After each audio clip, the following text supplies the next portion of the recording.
Langit malam mendadak dipenuhi ribuan titik kecil yang bergerak cepat. Bukan burung, bukan pesawat, tetapi drone kamikaze. Mesin terbang tanpa pilot yang meluncur seperti hujan meteor logam. Suara dengungannya memecah keheningan dan setiap unit yang lolos bisa meledakkan satu bangunan dalam sekejap. Namun dari sisi lain, sebuah gurita robot muncul lincah, agresif dan seolah memiliki naluri berburu sendiri. Drone interceptor ini menukik tajam, memutar, lalu memburu setiap Shahed seperti predator bawah laut yang menyerang. Dengan presisi pertarungan dua mesin cerdas ini menciptakan pemandangan yang lebih mirip film masa depan. Tetapi ini adalah realitas perang di langit Ukraina hari ini. Evolusi perang drone di Ukraina. Sejak Rusia melancarkan invasinya ke Ukraina, medan pertempuran tidak lagi hanya ditentukan oleh tank, artileri. Konflik ini berubah menjadi perang multidimensi, darat, laut, informasi, hingga dunia siber. Namun dari semua front tersebut, satu area kini menjadi kunci dalam strategi kedua negara, langit. Dan di langit inilah perang drone berkembang menjadi fase yang paling agresif, paling cepat berubah, dan paling menentukan. Menurut laporan The Guardian, 15 November 2025, Rusia semakin mengandalkan serangan drone kamikaze tipe Shahed yang merupakan desain Iran dan diproduksi secara lokal oleh Rusia. Serangan ini tidak dilakukan dalam jumlah kecil, tetapi dalam bentuk gelombang besar yang dirancang untuk membanjiri pertahanan udara Ukraina. Dalam salah satu serangan malam yang diulas Guardian, Ukraina harus berhadapan dengan lebih dari 430 drone Shahed yang dilepaskan secara simultan. Ini merupakan salah satu serangan drone terbesar dalam perang, menandakan perubahan besar dalam taktik modern. Kuantitas yang masif dapat mendorong sistem pertahanan lawan ke titik jenuh. Laporan dari The Kyiv Independent mendukung gambaran yang sama. Rusia menggunakan strategi overload, yaitu mengirimkan jumlah drone yang sangat besar agar sistem pertahanan Ukraina yang terbatas dan mahal dipaksa bekerja di luar kapasitasnya. Setiap drone kamikaze mungkin hanya membawa muatan kecil, tetapi ketika dikirim dalam ratusan unit, efek destruktifnya bisa sangat besar. Selain merusak infrastruktur energi, perumahan sipil, dan jaringan transportasi, serangan ini juga memaksa Ukraina menghabiskan anggaran besar untuk menembak jatuh drone murah dengan rudal mahal. Situasi ini menghadirkan dilema strategis. Bagaimana melawan ratusan drone murah tanpa menghabiskan rudal bernilai jutaan dolar? Jawaban Ukraina adalah mengubah paradigma pertahanan udara. Alih-alih selalu menggunakan rudal Patriot atau NASAMS yang sangat mahal, Ukraina memilih untuk turun ke skala kecil dengan produksi massal drone interceptor lokal. Laporan Reuters 14 November 2025 menegaskan bahwa Ukraina telah memulai produksi besar-besaran drone pencegat yang dirancang untuk melawan Shahed di udara. Sebelum mereka mencapai target, program ini merupakan bagian dari strategi yang lebih besar, menciptakan pertahanan murah, cepat diproduksi, dan dapat dioperasikan dalam jumlah besar untuk mengimbangi taktik banjir Shahed Rusia. Salah satu produk utamanya adalah interceptor buatan Ukraina yang dapat bekerja di malam hari, melawan jamming elektronik, dan terbang rendah untuk menyeimbangkan ancaman Shahed yang juga beroperasi di ketinggian rendah. Business Insider melaporkan bahwa Ukraina kini menargetkan produksi hingga 800 sampai 1000 drone interceptor per hari. Sebuah angka yang mencerminkan seberapa besar peran drone dalam pertahanan modern. Dengan demikian, perang drone di Ukraina bukan hanya pertarungan teknologi, tetapi juga pertarungan ekonomi dan produksi. Shahed menjadi simbol strategi murah meriah Rusia, sementara interceptor menjadi simbol inovasi cepat Ukraina untuk bertahan hidup. Di langit Ukraina, dua filosofi perang modern bertemu, kuantitas melawan kecepatan adaptasi. Senjata baru Ukraina untuk memburu drone kamikaze Rusia.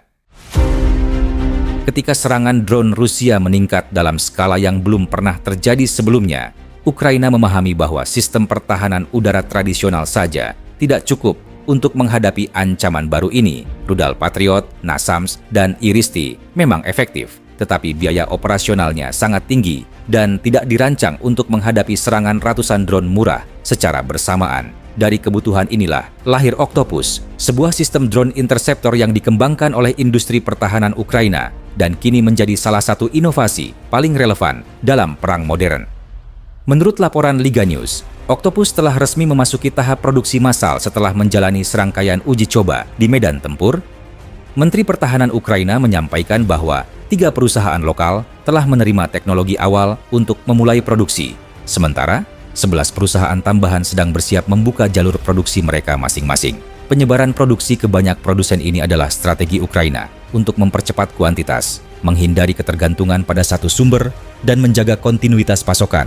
Meski ada serangan Rusia terhadap fasilitas industri, keunggulan utama Octopus membuatnya memiliki posisi unik dalam sistem pertahanan modern. Berdasarkan laporan dari Defense UA, drone ini dirancang untuk mampu beroperasi pada kondisi yang sangat sulit. Terbang di malam hari, berburu drone kamikaze yang biasanya menyerang dalam gelap, mampu melawan jamming elektronik yang kini menjadi salah satu senjata utama Rusia untuk membutakan radar dan sistem navigasi musuh. Kemampuan terbang rendah dan menghadapi gangguan elektronik membuat Octopus menjadi penyergap udara yang sulit dihentikan. Ia bergerak cepat, kecil, dan jauh lebih murah dibandingkan sistem pertahanan udara tradisional. Laporan Defense UA juga menyebut, interceptor ini dirancang untuk mengejar target secara langsung, bukan sekadar menembakkan rudal dari jarak jauh, sehingga tingkat keberhasilannya tinggi meski melawan target kecil dan lincah, seperti Shahed. Ambisi Ukraina terhadap drone ini digambarkan dengan jelas melalui pernyataan Presiden Ukraina. Menurut Reuters, 14 November 2025, Ukraina menargetkan produksi hingga 1.000 unit Octopus per hari. Angka ini bukan sekadar retorika.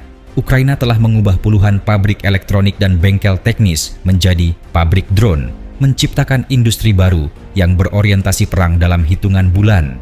Jika target ini tercapai, Ukraina akan memiliki salah satu kapasitas produksi drone interceptor terbesar di dunia.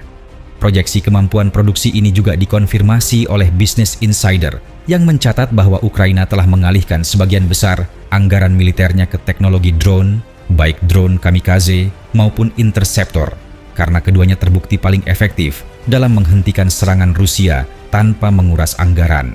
Secara simbolis, Octopus dijuluki sebagai tentara gurita robot oleh beberapa analis militer Ukraina. Setiap unit bergerak cepat, agresif, dan dapat menyergap Shahed seperti gurita yang mencengkeram mangsanya di laut gelap. Dengan ribuan unit yang siap diproduksi, Ukraina secara bertahap membangun lapisan pertahanan udara baru, lapisan yang murah, scalable, cepat diperbarui, dan tidak bisa dibanjiri semudah sistem rudal klasik. Singkatnya, Octopus bukan hanya drone baru, ini adalah perubahan paradigma pertahanan udara. Sebuah evolusi yang lahir dari kebutuhan bertahan hidup di tengah serangan Shahed yang semakin masif. Dengan kombinasi produksi cepat, biaya rendah, dan kemampuan operasi tinggi, Octopus berpotensi menjadi titik balik dalam perang drone yang mendefinisikan konflik Rusia-Ukraina. Senjata murah Rusia yang mengandalkan jumlah untuk mengguncang pertahanan Ukraina. Di tengah perang yang semakin syarat teknologi, Rusia menemukan salah satu senjata paling efektif dalam strategi mereka, drone kamikaze. Shahed drone ini bukan yang paling canggih, bukan yang tercepat, dan bukan yang paling presisi. Tetapi, Shahed memiliki satu keunggulan besar, jumlah dan biaya produksi yang rendah. Inilah yang membuatnya menjadi tulang punggung serangan udara Rusia sepanjang 2023 hingga 2025. Menurut laporan The Kyiv Independent, Rusia kerap meluncurkan serangan besar-besaran menggunakan Shahed dengan pola yang sama, menyerang kota-kota Ukraina pada malam hari menggunakan puluhan hingga ratusan unit sekaligus. Tujuannya bukan sekadar menghancurkan sasaran tertentu, tetapi membanjiri sistem pertahanan Ukraina. Dalam beberapa insiden yang dicatat Kyiv Independent, gelombang Shahed dikirim berlapis-lapis, sehingga ketika gelombang pertama ditembak jatuh, gelombang berikutnya sudah siap memasuki wilayah udara Ukraina tanpa jeda. Strategi ini dimainkan Rusia seperti permainan angka satu unit Shahed diperkirakan bernilai hanya puluhan ribu dolar, sementara rudal pertahanan udara Ukraina seperti NASAMS, Iris-T, atau Patriot bisa mencapai ratusan ribu hingga lebih dari 1 juta dolar per tembakan. Dengan kata lain, Rusia memaksa Ukraina memainkan permainan ekonomi yang berat sebelah. Laporan dari Reuters menegaskan bahwa pihak Ukraina berulang kali mengeluhkan beban biaya pertahanan udara akibat gelombang besar Shahed yang menyerang kota-kota besar seperti Kyiv, Lviv, Odessa, dan Kharkiv. Selain itu, The Guardian melaporkan bahwa Shahed sering terbang pada ketinggian rendah dan menggunakan rute yang tidak terduga untuk menghindari radar besar.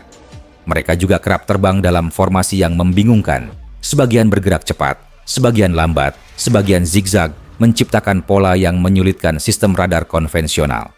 Perjalanan memahami teknologi ini baru saja dimulai. Pembahasan berikutnya akan menggali lebih dalam bagaimana sistem seperti Octopus bekerja di lapangan, bagaimana strategi Rusia beradaptasi, dan bagaimana negara-negara lain kini berlomba mempelajari model perang udara baru yang muncul dari konflik ini. Jangan lupa subscribe channel ini agar tidak ketinggalan info berikutnya dari channel Zona Panas.